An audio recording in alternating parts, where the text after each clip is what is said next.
नमस्कार, बहुत स्वागत है आपका। आप देख रहे हैं गणपति एस्ट्रोलॉजी सीक्रेट।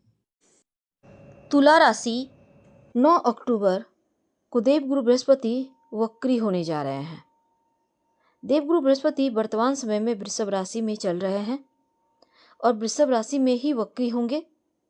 4 फरवरी 2025 को देवगुरु मार्गी हो जाएंगे और 14 मई 2025 तक वृषभ राशि में रहेंगे। इसके बाद वो मिथुन राशि में प्रवेश करेंगे। तो आपके ऊपर देवगुरु का वक्री होने से क्या प्रभाव पड़ेगा, क्योंकि देवगुरु धन, शिक्षा, संतान, विवाह, मान सम्मान और सफलता के कारक हैं। देवगुरु बृहस्पति कैसा भी परिवर्तन करें पर लाइफ पर इसका असर जरूर पड़ता है। देवगुरु बृहस्पति की अगर हम बात करें, देखिए इनकी दृष्टियां बहुत शुभ होती है, इंपॉर्टेंट हो जाती है, महत्वपूर्ण हो जाती है, क्योंकि देवगुरु बृहस्पति की दृष्टि में अमृत वर्षा है। और सबसे महत्वपूर्ण ये है कि देवगुरु बृहस्पति की दृष्टि के बिना देवगुरु बृहस्पति के प्रभाव को भी आप नहीं समझ पाएंगे। तो देवगुरु बृहस्पति जहाँ हैं वहाँ से ज़्यादा महत्वपूर्ण उनका प्रभाव पे है, उनकी दृष्टि कहाँ पर डाल रहे हैं ये महत्वपूर्ण होता है। तो देवगुरु बृहस्पति की दृष्टि को समझना सबसे आवश्यक है। तो मन में थोड़ा सा आपको लग रहा होगा कि हमने वक्री स्थिति की बात की है, लेकिन अब हम इनके दृष्टि की बात कर रहे हैं। देखिए, वक्री स्थिति में होने का मतलब होता है पीछे की ओर चलना। हालांकि ये चलते नहीं है, आभास होता है। अब देखिए, वक्र अवस्था यानी कि पिछली राशि का थोड़ा सा प्रभाव रहेगा।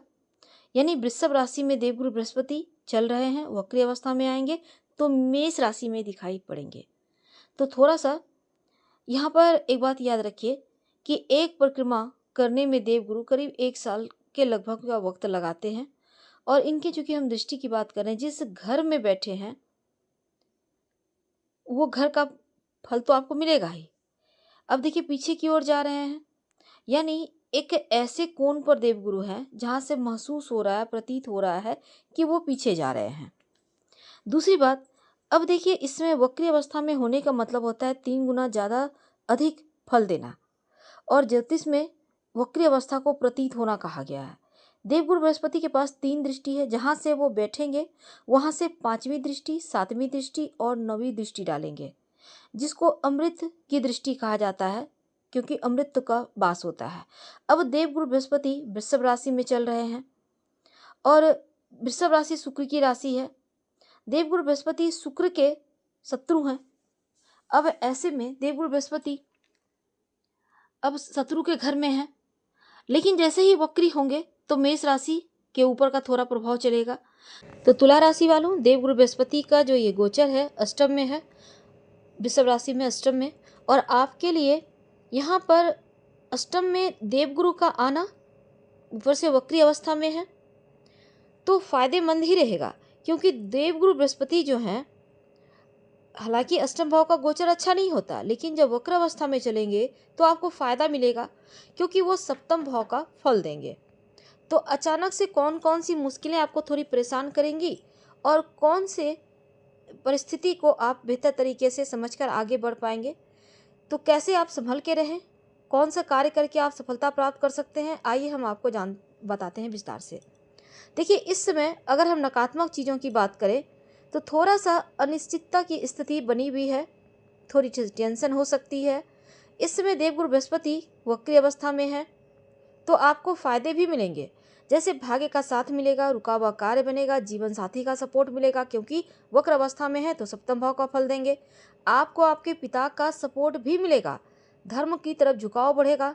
जो लोग पार्टनरशिप में काम करते हैं उनके लिए ये समय बढ़िया है, आप बेहतर लाभ कर पाएंगे। कार्य क्षेत्र में छोटी मोटी मुश्किलें रह सकती है, उच्चाधिकारी का भी इसमें सपोर्ट मिलेगा। अगर कोई वरिष्ठ उच्चाधिकारी है तो विवाद भूलकर भी मत कीजिएगा, नहीं तो आप मुसीबत में फंस सकते हैं। तो हर किसी से तालमेल बनाकर चलें, और देवगुरु है तो आपको थोड़ा मीठा वाणी बोलना चाहिए। पार्टनरशिप में अगर आप जाना चाहते हैं नया नया तो अभी मत जाइए, पहले से कर रहे हैं तो बेहतर है। तो यहाँ पर आपको लाभ मिलेगा पार्टनरशिप में।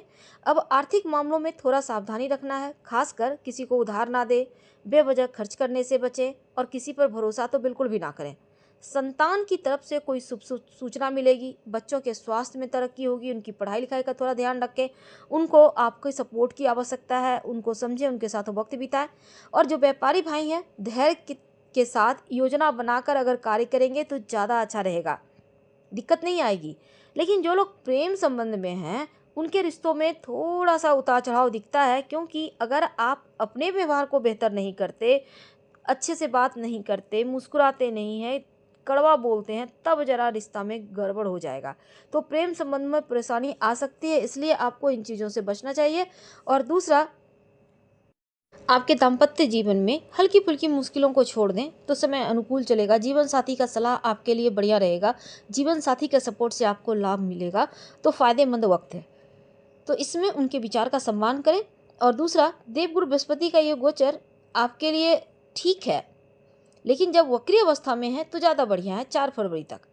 तो यहाँ पर स्थिति बहुत हद तक आपके सपोर्ट में रहेगी। हालांकि अष्टम भाव का गुरु बहुत अच्छा फल नहीं दे रहा था अभी तक। अगर आप अविवाहित हैं तो विवाह की बातें चल सकती है या विवाह तय हो सकता है। अगर संतान प्राप्ति के लिए प्रयासरत थे, संतान प्राप्ति नहीं हो पा रहा था, तो ये पीरियड बढ़िया है। और देवगुरु बृहस्पति आपको यात्राएं करवाएंगे, खासकर लंबी दूरी की यात्रा करवा सकते हैं, विदेशी जमीन से लाभ दिलवा सकते हैं। अगर आप जॉब करते हैं, ट्रांसफर के लिए सोच रहे थे, वो हो सकता है। बृहस्पति की दृष्टि जो है ना, द्वितीय भाव पर पड़ेगा, तो धन का भाव है। अब गुरु के दृष्टि में अमृत है, तो ऐसे में प्रॉपर्टी संपत्ति प्राप्ति के योग बनेंगे, आकस्मिक धन प्राप्ति के योग बनेंगे, और इसमें मन के मुताबिक आपको चीज़ें आपके पक्ष में आएंगी। तो बृहस्पति की जो दृष्टि चतुर्थ भाव सुख भाव पर भी है, तो आपके लिए यहाँ पर पैतृक संपत्ति तो मिलेगा ही, साथ ही सुख बढ़ेगा। घर परिवार, आप कोई नया मकान ले सकते हैं, वाहन ले सकते हैं, प्रॉपर्टी संपत्ति इस समय ले सकते हैं, सुकून मिलेगा, माँ का सपोर्ट मिलेगा, भाग्योदय होगा। आप पैतृक जगह पर भी घूमने फिरने जा सकते हैं, विदेश में रहते हैं तो अपनी ज़मीन पे इस पीरियड में वापस आ सकते हैं। तो देवगुरु बृहस्पति इस दौरान आपको 2-3 बातें ये ध्यान रखना है कि एक तो आप मंत्र जप कीजिए, ओम ह्रीं बृहस्पते नमः। दूसरा, आप कोई भी ऐसा कार्य ना करें जो इनलीगल हो, ठीक है।